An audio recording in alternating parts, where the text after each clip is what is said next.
Fala galera, sejam bem-vindos! O programa em revista está entrando no ar. O tema de hoje é obesidade infantil. Confira o que vai rolar no programa de hoje. Vamos saber tudo o que rolou no Food Revolution Day, entender mais um pouco sobre a obesidade infantil, aprender uma receita de hambúrguer saudável e muito mais. Já viu que tem muita coisa boa no programa de hoje, né? Então fique ligado que já vamos começar!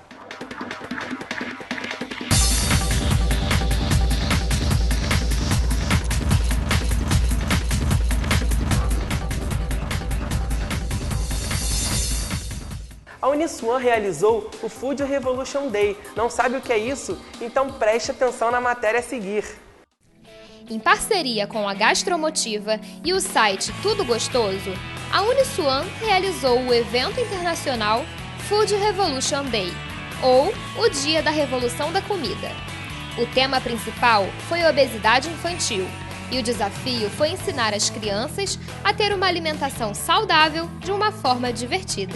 O idealizador, que é o Jamie Oliver, é o idealizador desse projeto, Food Revolution Day. Ele já vem se preocupando na Europa, né, na Inglaterra, mais precisamente, que é onde ele está fazendo uma revolução para que a alimentação saudável ela seja ensinada nas escolas. Eu acho que é um motivo ótimo da gente começar de fora para dentro, então vindo uma ideia de fora para, na verdade, alavancar o que nós já temos no país, mas ainda não temos efetivamente dentro das escolas. A merenda escolar ainda não é tão forte para trabalhar a educação nutricional e, consequentemente, diminuir as nossas taxas de obesidade no país.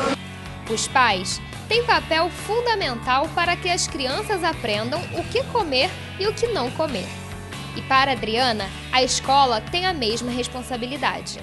Se a gente pega uma criança, acabou de entrar na escola, 5, 6 anos, e a gente começa a injetar uma cultura nela, a educá-la com uma alimentação saudável, ela expande e leva para casa.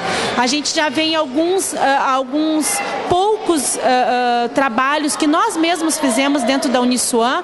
Tem um projeto do Cozinhando Desperdício que a gente ensina as crianças a comer o alimento integralmente, e ele leva essa receita para casa. Ele faz a mãe fazer o bolo de casca de banana, então a gente incentiva a mudar a cultura da casa, ao contrário, leva da criança para os pais e não dos pais para a criança.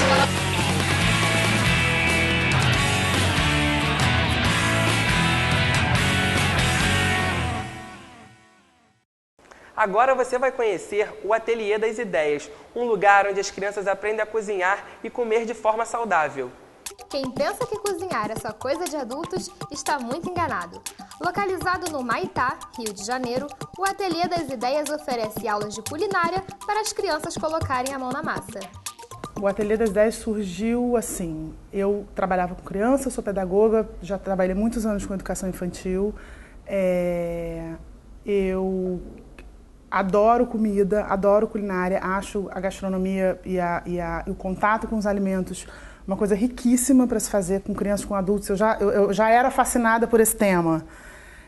Em algum momento da vida eu resolvi juntar as duas coisas e ver que, enquanto professora, eu percebia que quanto mais valor a gente dava ao contato com o alimento, melhor as crianças se alimentavam. Quanto mais a gente mostrava, a gente despertava a curiosidade deles, melhor eles se alimentavam. E aí, depois que eu tive filho, isso ainda ficou mais evidente ainda. E aí a ideia do ateliê era aproximar as crianças do universo da comida. As crianças são apresentadas aos alimentos de forma lúdica e natural. Sempre com a supervisão de uma professora, os pequenos participam de todo o processo de preparação do prato do dia.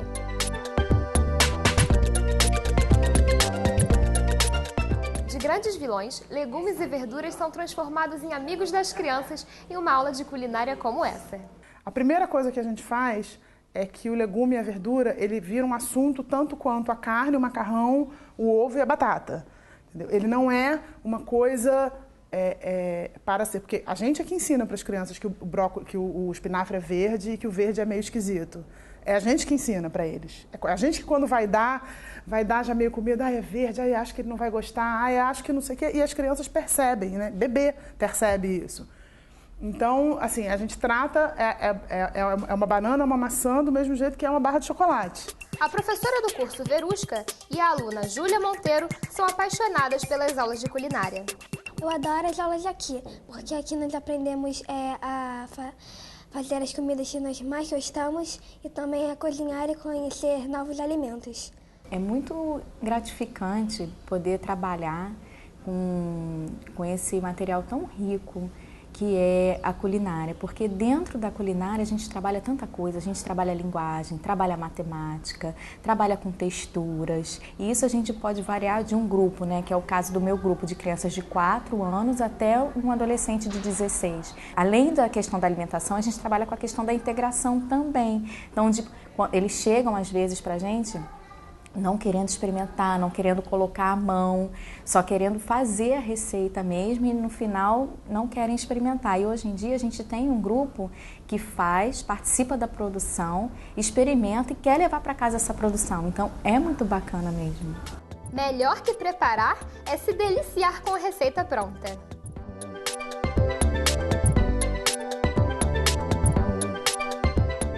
O programa em revista vai para um breve intervalo. Voltamos já já.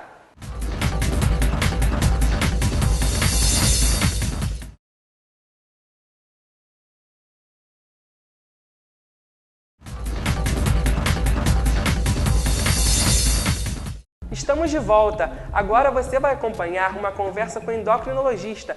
Obesidade infantil é um dos assuntos que mais preocupa os pais. O Dr. Roberto Luiz Aguri, endocrinologista, fala um pouco sobre as etapas mais importantes: diagnóstico, causa, prevenção, consequências e tratamento. É muito comum que os pais procurem uma causa médica para o excesso de peso dos filhos. E, infelizmente, a gente sabe que isso só acontece em mais ou menos 1 a 2% dos casos de obesidade infantil. Quer dizer, só existe uma causa, uma doença por trás daquele excesso de peso, causando o excesso de peso em 2% no máximo dos casos. Os restantes 98% de casos são fruto dos maus hábitos de vida, da falta de uma rotina de atividade física, de um plano de exercício físico regular e principalmente por conta de uma alimentação inapropriada ao longo de anos em sequência. Todo cuidado é pouco para a alimentação da criança. Infelizmente, essa também é uma preocupação que o pai precisa ter em relação ao seu filho já desde o nascimento. Desde o nascimento, se você pode ofertar ao seu filho o aleitamento materno, você já está protegendo ele da obesidade infantil. Depois, quando é feito o desmame, o segmento das recomendações do pediatra com relação à alimentação, como introduzir a alimentação complementar, em qual quantidade, como combinar os diversos alimentos para a criança que está em desmame. Também você, cuidando disso, já está evitando a obesidade infantil. Então, infelizmente, desde o nascimento, essa já deve ser uma preocupação, principalmente para os nenéns que nascem com mais de 4 quilos, ou então para aqueles que nascem pequenos para a idade gestacional, que também são populações de maior risco para excesso de peso na vida adulta.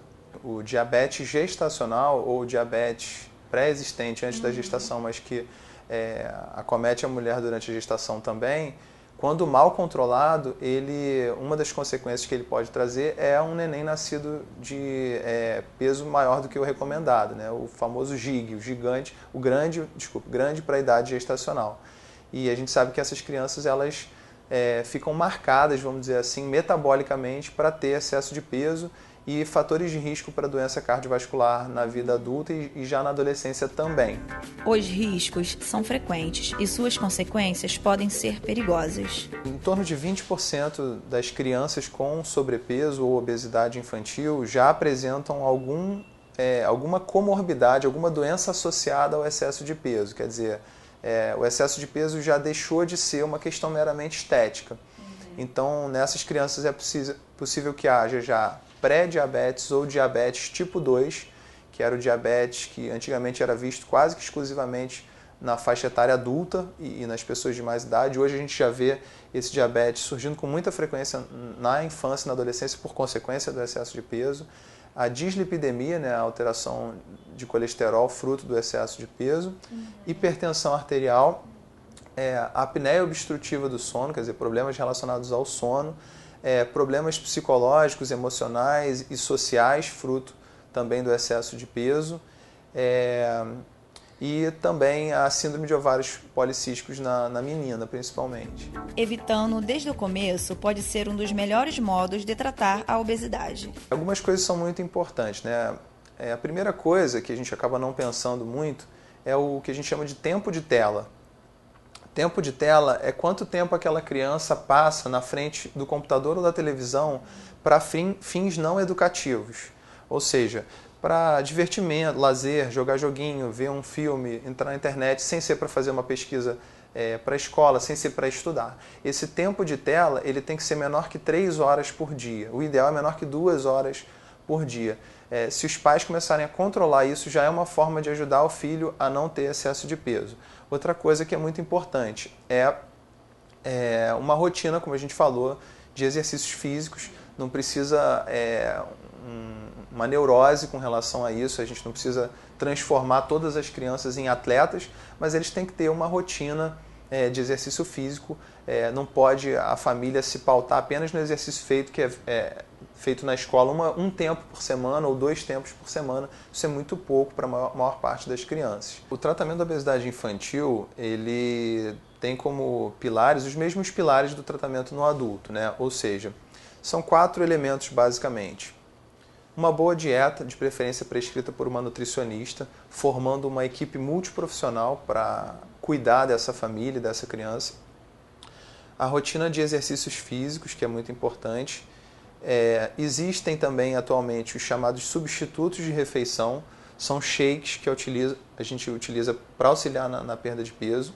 E, por último, uma estratégia mais agressiva que a gente procura ser o máximo econômico com isso no tratamento da obesidade infantil, que são os medicamentos. Alguns medicamentos a gente já pode utilizar a partir dos 15 anos, mais ou menos.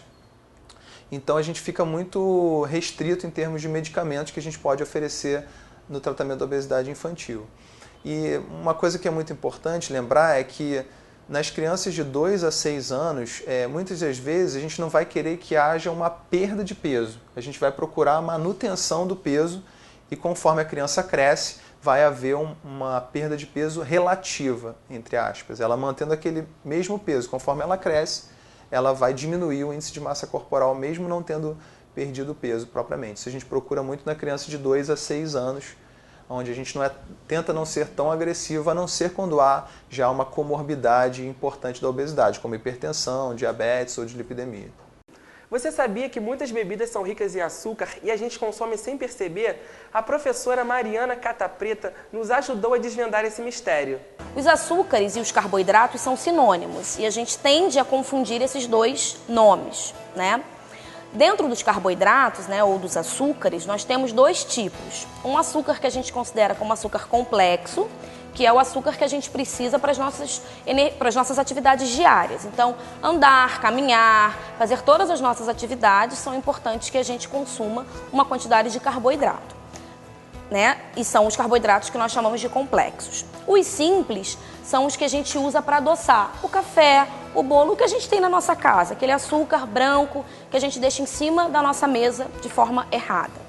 Então aqui a gente está vendo uma imagem com várias bebidas onde existe na sua composição um açúcar simples e que muitas das vezes a gente não leva em consideração na hora da escolha da nossa bebida. O primeiro deles é o iogurte pronto para beber, que a gente compra no mercado, que a gente toma no café da manhã.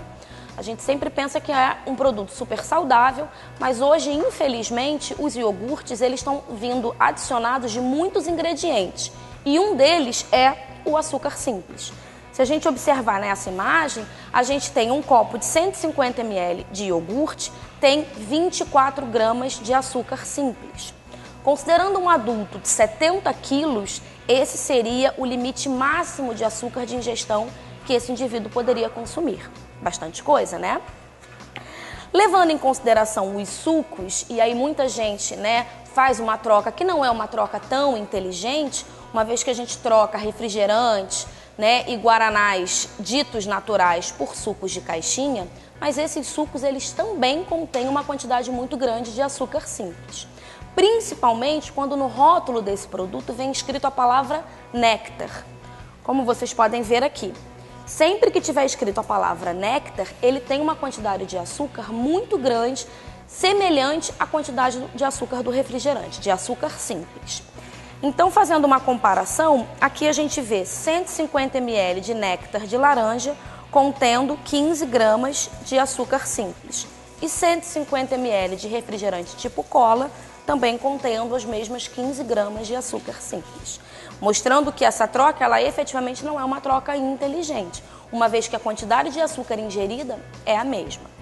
Se a gente for comparar esse néctar, esse suco de caixinha, com um suco natural, a gente observa que não tem nada aqui do lado com copo de açúcar. Por quê? O suco natural, se ele não foi adicionado de açúcar simples, ele não vai conter nenhuma quantidade de açúcar simples. E o ideal é que ele não seja adicionado, porque as frutas elas já possuem a sua doçura natural e a gente precisa se acostumar e saborear o gosto das frutas de forma natural. E para a gente finalizar, a gente mostra aqui também o guaraná, dito guaraná natural, que a gente tem um consumo muito grande, principalmente pelas crianças, onde muitas das vezes também se faz a troca, entre aspas, achando que é uma troca inteligente, do refrigerante pelo guaraná natural. Mostrando aqui que o 150 ml de guaraná natural tem aproximadamente 13 gramas de açúcar simples. Então, dessa forma, todas essas bebidas contêm uma quantidade grande de açúcar simples e que elas não devem fazer nosso consumo diário, elas não devem estar presentes no nosso consumo no dia a dia. Lembrando que essa aqui é uma unidade de 150 ml. A lata, por exemplo, de um refrigerante, ela tem 350 ml, então é o dobro dessa quantidade de açúcar. A porção do guaraná natural e do néctar em torno de 200 ml, então a gente acaba tendo uma quantidade maior de açúcar quando a gente está pensando na ingestão da embalagem como um todo. Vamos para o nosso último intervalo, mas não saia daí porque ainda tem muita coisa no programa de hoje.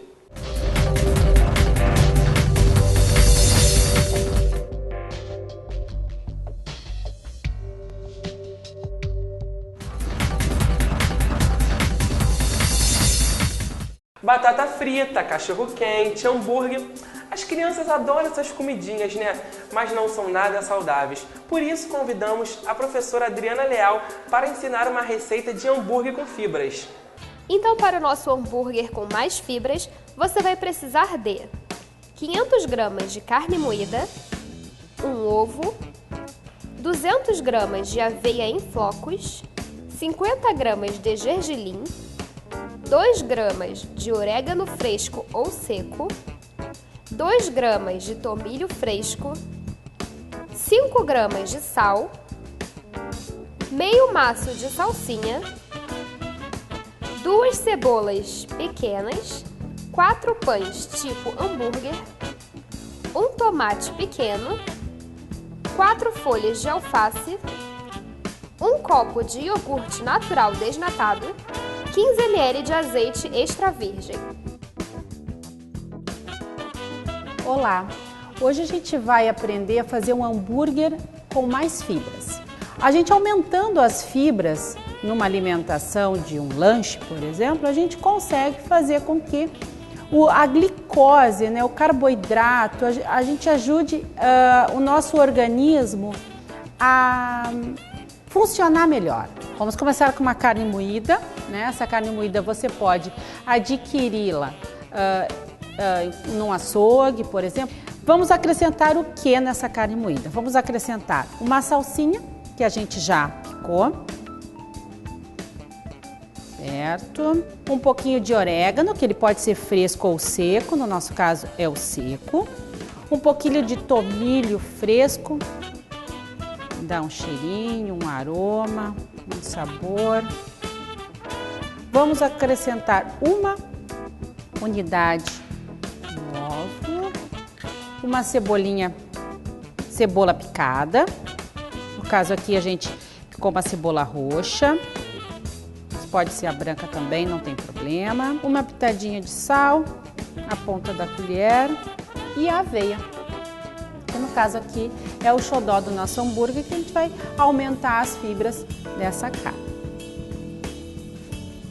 E a gente vai chegar ao ponto de modelagem, onde a gente vai modelar um hambúrguer bem grande. Essa quantidade de 500 gramas de carne vai dar para 4 grandes hambúrgueres. Então vamos a modelar o nosso hambúrguer. A gente montou um hambúrguer bem generoso e a gente colocando a aveia, aumentando as fibras, a gente consegue então deixar ele mais saudável. A gente vai então colocar o gergelim, a gente tem aqui o gergelim preto para dar um contraste, mas ele pode ser o branco também. A gente vai passar para deixar um hambúrguer crocante, não precisa untar a forma.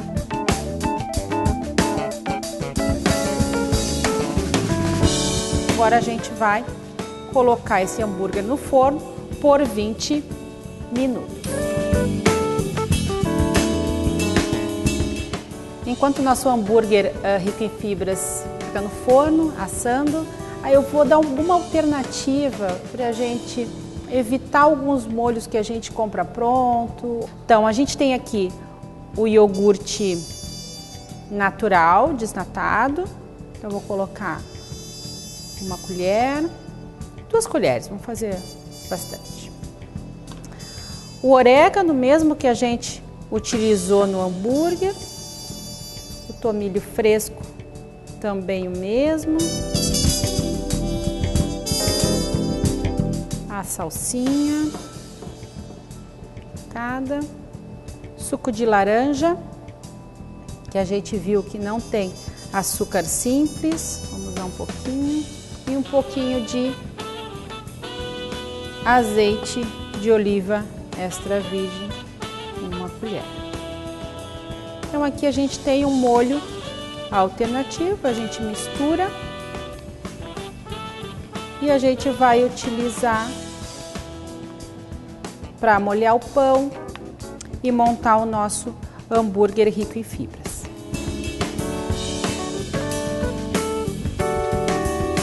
Vamos lá. Então, como eu havia comentado, ele desidrata bastante. A gente pode fazer a alternativa de usar o papel alumínio, mas se você não tiver, não tem problema. Só que não esqueça de retirar o papel alumínio uns 5 minutos antes de você tirar, para ele dar essa consistência de crocante que a gente consegue com o gergelim, ok? Vamos montar os nossos hambúrgueres.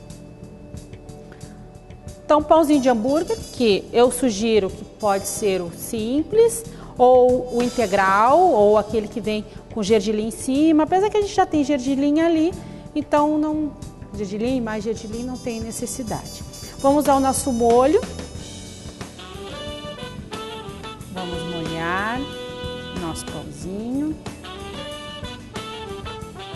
Ok. Foi. Então aqui a gente tem tomate, alface e cebola.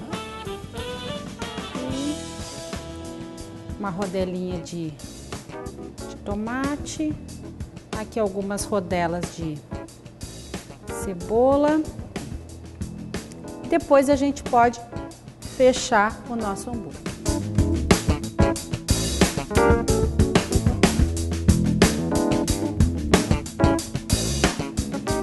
Tá pronto o nosso hambúrguer rico em fibras. Bom apetite! O programa em revista está ficando por aqui, mas você pode acompanhar tudo que rola pelo nosso Facebook. Acesse facebook.com/tvUniswan. Até a próxima, tchau!